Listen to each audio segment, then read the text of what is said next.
अभी सबके दिमाग में एक ही तारीख चल रही है, 3 मई। क्या 3 मई के बाद लॉकडाउन खुल जाएगा? सभी भारतीयों के दिमाग में अभी यही सवाल उठ रहे हैं। कई एक्सपर्ट्स का मानना है कि कोरोना वायरस की असली तस्वीर मई के अंत और जून के शुरुआती हफ्तों में ही दिखाई पड़ सकती है, तब जब कोरोना अपनी पीक पर होगा। और अगर कोरोना वायरस अपनी पीक पर होगा तो भला लॉकडाउन किस तरीके से होगा या कितना लंबा खिंच जाएगा? सोच कर देखिए, ये एक बहुत बड़ा सवाल है।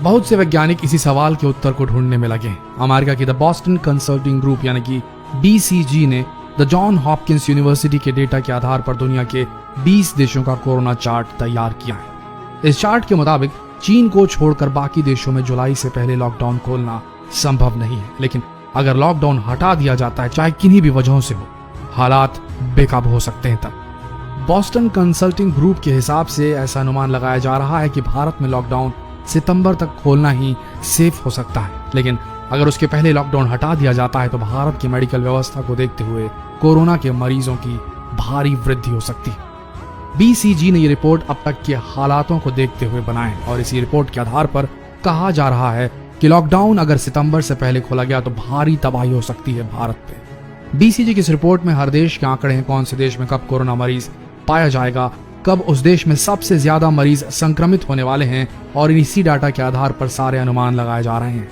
इस रिपोर्ट के मुताबिक भारत ने समय रहते लॉकडाउन की घोषणा तो कर दी थी, लेकिन बाद में यह भी माना जा रहा है कि जून के तीसरे हफ्ते तक कोरोना भारत के पीक पर होगा। और इस रिपोर्ट के मुताबिक ये माना जा रहा है कि भारत में लॉकडाउन सही मायनों में सितंबर के दूसरे हफ्ते तक ही पूरी तरह खोला जा सकेगा। आपको बता दें कि बॉस्टन यूनिवर्सिटी यानी कि BCG का डेटा हमेशा विश्वसनीय माना जाता है, इसलिए दुनिया भर के वैज्ञानिक इसी डेटा पर विश्वास कर रहे हैं। वहीं वेल्लूर के क्रिश्चियन मेडिकल कॉलेज से retired clinical virologist P. Jacob John के मुताबिक अगर भारत में 3 मई को लॉकडाउन खुला तो कोरोना के मामले बहुत तेजी से बढ़ सकते हैं और बिना तैयारी के इसे संभाल पाना बहुत ही ज्यादा मुश्किल हो जाएगा।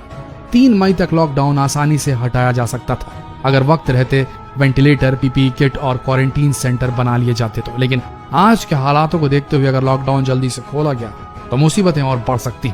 इंग्लैंड के डॉक्टर नीरज पाटिल के अनुसार इंग्लैंड में भले ही 1.25 लाख से ज्यादा कोरोना मरीज हैं, पर उनका कहना है कि कोरोना अभी भी वहां अपनी पीक पर नहीं पहुंचा है और आर्टिफिशियल इंटेलिजेंस के मुताबिक इंग्लैंड में कोरोना मई के महीने में अपनी पीक पर होगा और भारत अभी इससे बहुत पीछे है। और यही अनुमान लगाया जा रहा है कि भारत में कोरोना के मरीज मई जून में सबसे ज्यादा पाए जाएंगे। भारत की सरकार का खुद यही मानना है कि मई के महीने में कोरोना के मरीज सबसे ज्यादा मिलेंगे और उसके बाद ही कोरोना के मरीजों में कमी आएगी। हालांकि गृह मंत्रालय का इस पर कहना है कि बाकी मुल्कों के मुकाबले भारत में अभी बहुत कम मरीज है। सूत्रों के अनुसार भारत में टेस्टिंग की संख्या बढ़ा दी गई है और आने वाले समय में अधिक से अधिक कोरोना मरीज हमें मिल सकते हैं। जाहिर सी बात है कि कोरोना के मामलों को पीक पर पहुंचने से पहले भारत की सरकार इससे निपटने के लिए पहले से ही तैयारी कर रही है और तैयारी करनी भी पड़ेगी। पंजाब के मुख्यमंत्री अमरिंदर सिंह खुद ये कह रहे हैं कि भारत में कोरोना जून मई के महीने में अपनी पीक पर होगा, पर उस समय भारत के 80 से 85% हिस्से संभावित रूप से प्रभावित हो सकते हैं। इतना ही नहीं, भारत के करीब 58% लोग इसके गिरफ्त में हो सकते हैं, ऐसे भी अनुमान लगाए जा रहे हैं। वहीं गर्मी और कोरोना के कनेक्शन को लेकर भी बहुत सारी बातें सामने आ रही हैं, यानी कि गर्मी आने पर कोरोना का संक्रमण कम हो सकता है, मगर एक्सपर्ट्स का मानना है कि आंख बंद कर लेने से खतरा टलने वाला नहीं, क्योंकि ऐसी उम्मीद कम है। दुनिया के कुछ ऐसे देश हैं जहां कोरोना ने तबाही मचाई है, जहां जनवरी से अप्रैल तक बहुत गर्मी पड़ती है। वेल्लूर के क्रिश्चियन मेडिकल कॉलेज के रिटायर्ड वायरोलॉजिस्ट जेकब जॉनसन के मुताबिक ऐसी कोई उम्मीद नहीं है, लेकिन अगर ऐसा हुआ भी तो सर्दी आते आते कोरोना वायरस फिर से वापस आ जाएगा, यानी कि कुल मिलाकर गर्मी उतनी ज्यादा इफेक्टिव तो नहीं होगी। दुनिया के कई वैज्ञानिक ये मान रहे हैं कि भारत में कोरोना को पूरी तरीके से खत्म होने में 2020 का पूरा साल गुजर जाएगा। हालांकि इससे पहले उम्मीद की जा रही है कि कोरोना की वैक्सीन ईजाद कर ली जाए। जानकारों का कहना है कि देश को वेंटिलेटर से ज्यादा PPE किट की जरूरत है, क्योंकि इसकी कमी के कारण मेडिकल स्टाफ धीरे धीरे संक्रमित होते जा रहे हैं।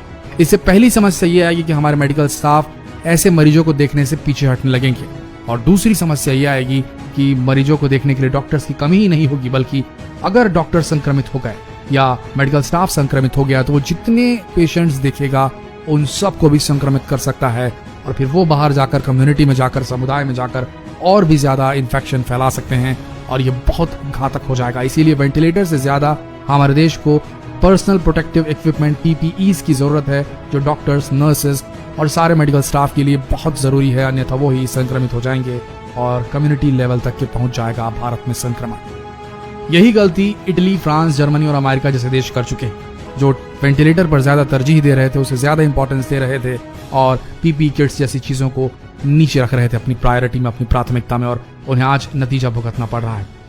आज के हालातों में दो तरह के एक्सपर्ट्स अपनी राय दे रहे हैं।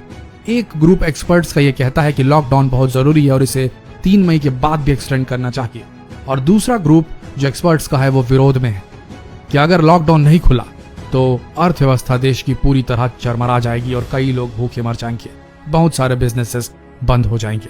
आपका क्या मानना है? कौन सा लॉकडाउन प्लान आप सजेस्ट करना चाहेंगे प्रधानमंत्री मोदी जी को? कमेंट सेक्शन में डिटेल में लिखकर जरूर बताएं, और जितना हो सके ये सवाल सभी से पूछें। इस वीडियो को शेयर कर फेसबुक पर, व्हाट्सएप पर, जहां कहीं भी शेयर करना चाहें इस वीडियो को शेयर करें और इस सवाल का जवाब ढूंढने की कोशिश करें। मिलते हैं अगले वीडियो में, तब तक के लिए बने रहिए हमारे साथ लेटेस्ट अपडेट्स के लिए। धन्यवाद।